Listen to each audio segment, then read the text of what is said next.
नमस्कार दोस्तों, आज के लर्निंग वीडियो में आप सभी का बहुत बहुत स्वागत है। तो दोस्तों, कुछ समय पहले मैंने एक आपके साथ वीडियो शेयर किया था कि आप क्रिप्टो करेंसी का ऑप्शन चेन एनालिसिस कैसे कर सकते हैं। तो दोस्तों, हम अपने चैनल पे जो भी एनालिसिस करते हैं उसका रिव्यू ज़रूर करते हैं कि वो जो टेक्निक या वो जो स्ट्रेटजी मैंने आपके साथ शेयर की है वो काम कर रही है या नहीं कर रही। तो दोस्तों, इस वीडियो में हमने चर्चा की थी कि उस समय जो हमें एनालिसिस या डेटा पॉइंट सजेस्ट कर रहे थे ऑप्शन चेन के कि यहाँ पे सेंटिमेंट्स जो हैं वो वीक रहने की संभावना है। तो अगर आप चार्ट देखेंगे बिटकॉइन का, तो ये वीडियो जब शेयर किया गया था उसके बाद आप देख सकते हैं कि बिटकॉइन के जो सेंटिमेंट्स हैं वो वीक रहे और उसके बाद बिटकॉइन ने लगभग 28,000 का लेवल भी यहाँ पे टेस्ट किया। तो जो ये एक टेस्टिमनी है कि हमारा जो एनालिसिस था वो बिल्कुल सही था। तो दोस्तों, अगर आप ये एनालिसिस करना चाहते हैं तो आप इस वीडियो को देख सकते हैं। इस वीडियो का लिंक मैंने नीचे डिस्क्रिप्शन बॉक्स में आपके साथ शेयर कर दिया है। तो दोस्तों, आज के इस वीडियो में मैं आपको एक लाइव ट्रेड भी लेके दिखाऊंगा। लेकिन जब भी हम कोई ट्रेड लेते हैं वहाँ पे जो बिटकॉइन या कोई भी हम ट्रेड कर रहे हैं उसके अंदर एनालिसिस बहुत ज़्यादा इम्पॉर्टेंट है, डेटा एनालिसिस बहुत ज़्यादा महत्वपूर्ण होता है। तो इस सीरीज़ के पहले वीडियो में मैंने आपको एनालिसिस करना सिखाया था कि आप किस तरीके से क्रिप्टो करेंसी का एनालिसिस कर सकते हैं। तो आज हम उन्हीं डेटा पॉइंट्स या उसी एनालिसिस की स्ट्रेटजी की सहायता से एनालिसिस पहले करेंगे और उसके बाद जो एनालिसिस का कंक्लूजन होगा उसके बेसिस पे ट्रेड लेंगे। तो दोस्तों, यहाँ पे आप बिटकॉइन देख सकते हैं मेरी स्क्रीन के ऊपर। तो अगर हम पिछले 7 दिन का प्राइस चेंज देखें तो वो हमें पॉजिटिव दिख रहा है, वो इंक्रीज होता हुआ दिखाई दे रहा है और वॉल्यूम भी इंक्रीज हो रही है। तो हमारा जो प्राइस वॉल्यूम एनालिसिस का बेसिक प्रिंसिपल है वो ये कहता है कि अगर प्राइस इंक्रीज हो रहा है, वॉल्यूम इंक्रीज हो रही है, तो वहाँ पे स्ट्रेंथ की तरफ हमें इशारा मिल रहा होता है या वहाँ पे जो भी हम ट्रेड लेने जा रहे हैं वो एक बुलिशनेस का संकेत देता है। तो दोस्तों, ये था फ्यूचर्स का एनालिसिस। पिछले वीडियो में हमने पुट कॉल रेशो भी देखी थी। तो पुट कॉल रेशो जो है वो एक कॉन्ट्रेरियन इंडिकेटर होता है। मतलब अगर पीसीआर 1 से ज़्यादा है तो वहाँ पे बुलिशनेस का संकेत है, अगर वो 1 से कम है तो बियरिशनेस का संकेत है। जब हमने लास्ट टाइम एनालिसिस किया था वहाँ पे हमें वीकनेस का संकेत मिल रहा था क्योंकि पुट कॉल रेशो 1 से कम थी। तो दोस्तों, यहाँ पे अगर आप 8 जून की एक्सपायरी देखेंगे तो पुट कॉल रेशो 1 से ज़्यादा है, 9 जून को भी पीसीआर 1 से ज़्यादा है, 17 जून को भी 1 से ज़्यादा है और 10 जून को जो ये रेशो है वो 1 से ज़्यादा होने की तरफ बढ़ रही है क्योंकि यहाँ पे नंबर ऑफ पुट कॉन्ट्रैक्ट्स जो हैं वो इंक्रीज धीरे धीरे हो रहे हैं। तो दोस्तों, बेसिकली जो पुट कॉल रेशो है इस समय अगर हम देखें तो वो हमें एक स्ट्रेंथ की तरफ इशारा कर रही है क्योंकि यहाँ पे अगली जो 4 एक्सपायरीज हैं उनके अंदर से जो 3 एक्सपायरी है वहाँ पे आपका पीसीआर 1 से ज़्यादा है और 10 जून का पीसीआर ऑलमोस्ट 1 के बराबर है। तो बेसिकली पुट कॉल रेशो हमें स्ट्रेंथ की तरफ इशारा कर रही है। तो ये है हमारा दूसरा एनालिसिस।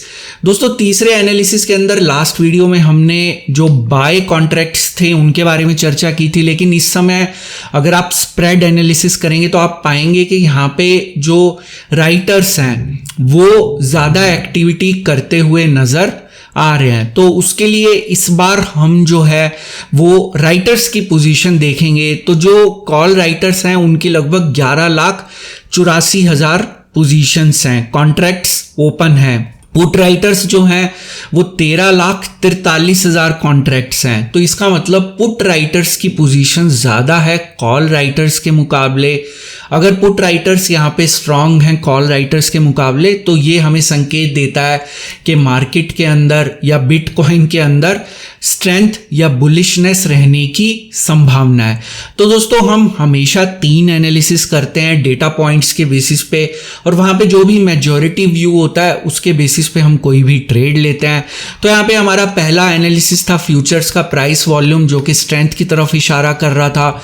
पीसीआर एनालिसिस भी स्ट्रेंथ की तरफ इशारा कर रहा था और जो राइटर्स हैं वो भी हमें स्ट्रेंथ की तरफ इशारा कर रहे हैं। तो यहाँ पे बिटकॉइन के प्रति हमारा जो व्यू है या हमारा जो एनालिसिस सजेस्ट कर रहा है वो एक स्ट्रेंथ की तरफ इशारा कर रहा है। तो हम हमेशा जो भी ट्रेड लेते हैं, जो डेटा एनालिसिस हमें सजेस्ट कर रहा होता है, उसके बेसिस के ऊपर ही कोई ट्रेड लेते हैं। तो आइए अब चलते हैं, देखते हैं एक लाइव ट्रेड, जहां पे मैं आपको एक लाइव ट्रेड लेके दिखाऊंगा। तो आप अपना ऑर्डर किस तरीके से प्लेस कर सकते हैं वो भी मैं आपको यहाँ पे एक्सप्लेन कर देता हूँ। तो दोस्तों यहाँ पे अगर आपने एनालिसिस किया होगा बिटकॉइन का, तो इस समय जो डेटा पॉइंट सजेस्ट कर रहे हैं कि बिटकॉइन के अंदर स्ट्रेंथ देखने को मिल सकती है। तो यहाँ पे आपको ट्रेड जो सेक्शन है यहाँ पे जाना है और इसके अंदर आप अगर फ्यूचर्स पे क्लिक करेंगे तो एक इस तरह की स्क्रीन ओपन हो जाएगी। तो यहाँ पे ऑर्डर प्लेस करने के लिए राइट साइड की विंडो है, यहाँ पे सबसे ऊपर ये जो सेक्शन है कि आप कितना यहाँ पे मार्जिन लेना चाहते हैं। तो आप 1 गुना लेना चाहते हैं, 2 गुना लेना चाहते हैं। तो जैसे मैंने पिछले वीडियो में भी बताया था कि आप 100 टाइम्स तक का मार्जिन इस्तेमाल कर सकते हैं, लेकिन मैंने आपको कॉशन किया था कि हम केवल यहाँ पे उसी अमाउंट से ट्रेड करेंगे जितना हमारे पास पैसा अवेलेबल है। तो मैंने इसलिए यहाँ पे 1x सेलेक्ट किया हुआ है। आप चाहें तो यहाँ मार्जिन का इस्तेमाल भी कर सकते हैं। उसके बाद आप यहाँ पे लॉन्ग पोजीशन लेना चाहते हैं या शॉर्ट पोजीशन लेना चाहते हैं, वो आप सेलेक्ट कर सकते हैं। तीसरा दोस्तों, आप लिमिट ऑर्डर भी प्लेस कर सकते हैं या मार्केट ऑर्डर प्लेस कर सकते हैं। मैं यहाँ पे मार्केट ऑर्डर प्लेस करूँगा क्योंकि यहाँ पे काफ़ी ज़्यादा लिक्विडिटी अवेलेबल होती है और हमारा ऑर्डर जो है वो प्रोसेस हो जाना चाहिए। यहाँ पे हमें दोस्तों अपनी क्वांटिटी एंटर करनी है और नीचे ये आपको ऑटोमेटिकली कैलकुलेट करके बता देगा कि इसके लिए आपको कितना मार्जिन या कितना अमाउंट आपके अकाउंट में होना चाहिए। तो दोस्तों यहाँ पे हम क्वांटिटी एंटर करेंगे। तो अगर आप 33 क्वांटिटी एंटर करते हैं तो बेसिकली यहाँ पे 991.54 USDT हमें चाहिए और हमारे अकाउंट में है 1000.92 USDT। तो ये सफिशिएंट है, हमने मार्जिन का इस्तेमाल नहीं किया। अब यहाँ पे हम क्योंकि मार्केट ऑर्डर प्लेस कर रहे हैं तो हमें सिंपली यहाँ पे बाय के ऊपर क्लिक कर देना है। तो मैंने यहाँ पे बाय पे क्लिक किया। तो अब यहाँ पे हमें अपने ऑर्डर का पूरा जो समरी है वो इस समय अवेलेबल है कि हमारे पास बैलेंस कितना है, एग्जीक्यूशन प्राइस क्या है और 33 कॉन्ट्रैक्ट्स हम यहाँ पे बाय कर रहे हैं। ये हमारा बाय ऑर्डर है, जैसा कि आप स्क्रीन पे देख सकते हैं।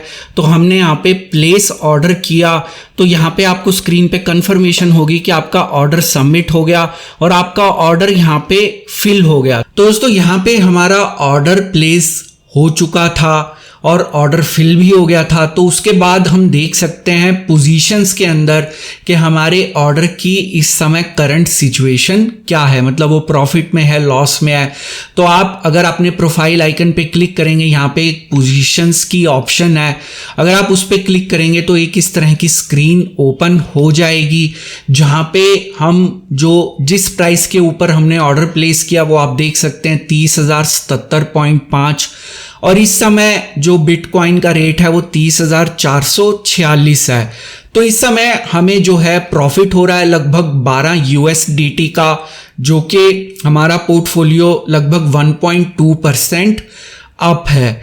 तो दोस्तों जब भी आप कोई ट्रेड लें, एनालिसिस करना बहुत ज़्यादा महत्वपूर्ण होता है और केवल एनालिसिस के द्वारा ही, डेटा एनालिसिस के बेसिस के ऊपर ही आप कोई ट्रेड लें तो बेहतर होगा। तो दोस्तों इस वीडियो के अगले सेक्शन में जान लेते हैं कि हम INR या इंडियन रुपीस से अपने अकाउंट में पैसे कैसे डिपॉजिट कर सकते हैं। तो दोस्तों यहाँ पे कुछ सिंपल स्टेप्स फॉलो करके आप डेल्टा एक्सचेंज में फंड्स डिपॉजिट कर सकते हैं और ये आप ज़ैप पे के द्वारा कर सकते हैं। तो उसके लिए आपको ज़ैप पे अपना अकाउंट क्रिएट करना पड़ेगा और वहाँ पे 2 ऑप्शंस अवेलेबल हैं। पहली ऑप्शन है IMPS RTGS, दूसरी ऑप्शन है नेफ्ट की। तो इनके द्वारा आप INR से ये अमाउंट डिपॉजिट कर सकते हैं। लेकिन कभी भी आप यूपीआई का इस्तेमाल मत करिएगा, केवल बैंकिंग ऐप से नेफ्ट, आरटीजीएस या आईएमपीएस के द्वारा ही आप यहाँ पे पैसे डिपॉजिट कर सकते हैं।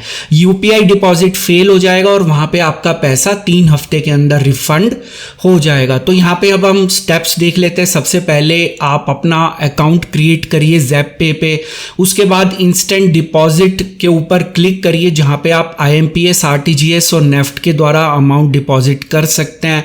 तो आप अपना पैसा ज़ेप्पे पे ऐड करिए, लेकिन यहाँ पे यूपीआई का इस्तेमाल मत करिएगा।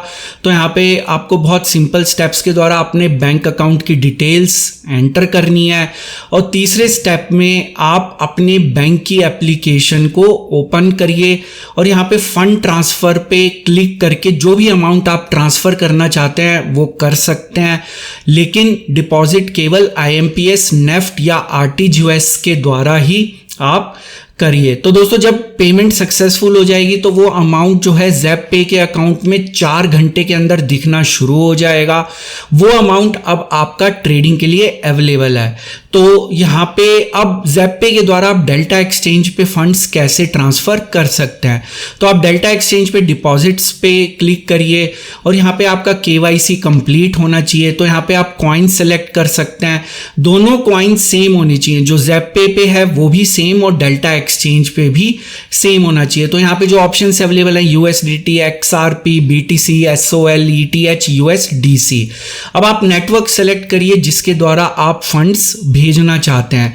तो यहाँ पे ये नेटवर्क दोनों प्लेटफॉर्म के ऊपर सेम होना चाहिए और यहाँ पे अब आपको एड्रेस जो है कॉपी करना है। तो अब आप यहाँ ज़ेप्पे पे जाइए और वहाँ पे आप जो कॉइन वहाँ पे आप जाके सेलेक्ट कर सकते हैं और जो डेल्टा एक्सचेंज का एड्रेस है उसको वहाँ पे आप यहाँ पे पेस्ट कर दीजिए, ज़ेप्पे की ऐप पे पेस्ट कर दीजिए। तो यहाँ पे अगर आप एक्सआरपी का इस्तेमाल करते हैं तो वहाँ पे दोनों फील्ड सेम होनी चाहिए। अब यहाँ पे इस एड्रेस को आप सेव कर दीजिए। तो जो भी क्वांटिटी आप ट्रांसफ़र करना चाहते हैं वो क्वांटिटी वहाँ पे मेंशन करके आप सेंड कर दीजिए। तो दोस्तों यहाँ डेल्टा एक्सचेंज के ऊपर एक ब्लॉग भी है जिसके अंदर ये सारे स्टेप्स बताए गए हैं। इस ब्लॉग का लिंक भी मैं नीचे डिस्क्रिप्शन में आपके साथ शेयर कर दूंगा। तो यहाँ पे स्टेप बाय स्टेप बताया गया है कि किस तरीके से आप ये अमाउंट डिपॉजिट कर सकते हैं, जो कि एक बहुत सिंपल प्रक्रिया है। तो दोस्तों अमाउंट डिपॉजिट करने के बाद आप यहाँ पे अपने वॉलेट में देख सकते हैं, जैसे मैंने अपना डेल्टा एक्सचेंज का अकाउंट ओपन किया हुआ है। तो यहाँ पे अगर आप वॉलेट पे क्लिक करेंगे तो यहाँ पे मेरे $1000 आप यहाँ पे देख सकते हैं, जो कि इस समय मेरे वॉलेट में है यूएसडीटी करेंसी के अंदर। तो यूएसडीटी के अंदर मेरे पास इस समय ट्रेडिंग करने के लिए $1000 का बैलेंस है। तो दोस्तों आप इस अमाउंट से अब जो है ट्रेडिंग कर सकते हैं। तो दोस्तों इस वीडियो में हमने सीखा कि आप किस तरीके से डेल्टा एक्सचेंज में अपना ऑर्डर प्लेस कर सकते हैं और वहाँ पे किस तरीके से आप फंड्स डिपॉजिट कर सकते हैं आईएनआर के अंदर। मुझे उम्मीद है कि आपको ये वीडियो पसंद आया होगा। वीडियो पसंद आया तो वीडियो को लाइक ज़रूर करिए। अगर आप आने वाले समय में इसी तरह जानकारी से भरपूर और ज्ञानवर्धक वीडियोस देखना चाहते हैं, चैनल को ज़रूर सब्सक्राइब करिए। सब्सक्राइब के ऑप्शन इस समय आपकी स्क्रीन पे विजिबल है। आप नीचे दिखाए गए लाल रंग के सब्सक्राइब बटन को भी दबा सकते हैं। उसके साथ दिखाए गए बेल आइकन को क्लिक करना मत भूलिएगा, ताकि जब भी कोई नया वीडियो अपलोड हो उसकी नोटिफिकेशन तुरंत आपको अपनी ऐप या ईमेल के ऊपर मिल जाए। दोस्तों इस वीडियो का एक डिस्क्लेमर भी है जो कि आपको अपनी स्क्रीन पे दिख रहा होगा। ये वीडियो मैंने सिर्फ एक एजुकेशन, लर्निंग और इन्फॉर्मेशन के पॉइंट ऑफ व्यू से बनाया था। यहाँ पे मेरी आपको कोई सजेशन, सलाह या राय नहीं है कि आप किसी भी स्टॉक या इंडेक्स में बाय, सेल या होल्ड की पोजीशन बनाएं। किसी भी निवेश या ट्रेड से पहले अपने फाइनेंशियल प्लानर या इन्वेस्टमेंट एडवाइजर की सलाह जरूर ले लें। तो दोस्तों आज का वीडियो देखने के लिए बहुत बहुत शुक्रिया। फिर मिलेंगे अगले वीडियो में एक नई जानकारी के साथ, एक नई सीख के साथ, एक नई लर्निंग के साथ। तब तक आप अपना ध्यान रखें।